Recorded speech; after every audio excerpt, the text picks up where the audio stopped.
We're in Warren today, and we're going to remove some steps and replace them. I'm going to show you, this is a set of steps that you can see has failed. The sand has gone in between the rocks. They're all at different levels. There's a low spot in this side over here. We're going to raise that up. We're going to take all the stones off, reset them, raise this up about an inch so that the same distance is there in here. You can see that there's pitch. If you look at the brick line on the porch, it's about 2 inches below here, and it comes up and almost touches the brick and then comes back down over there. So that means I can make this level all the way around, and I would have a nice little hump and pitch all the way around it.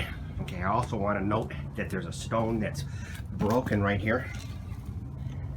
Let's see if I can take that apart.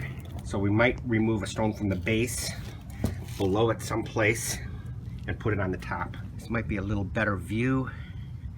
You can see what we're looking at right here. So somebody has come across and put backer rod and caulking on this.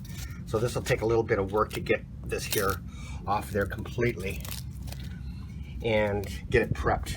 So we're probably wondering why this failed in the first place.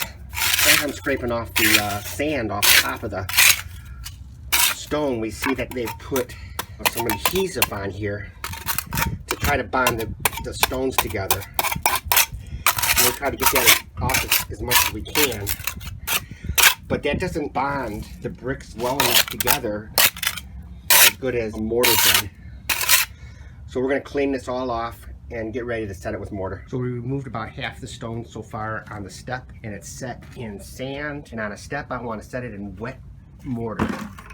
That way we don't have leakage of sand going through the joints and causing problems later. I will remove those 2 more stones before we start setting the stone in mortar. Okay, there's the finished product. We have the client here. How do you like it? I really like it. It looks very nice. Great job. Thanks. Would you recommend me to somebody else? Absolutely. And who are you going to call? Eddie Greer.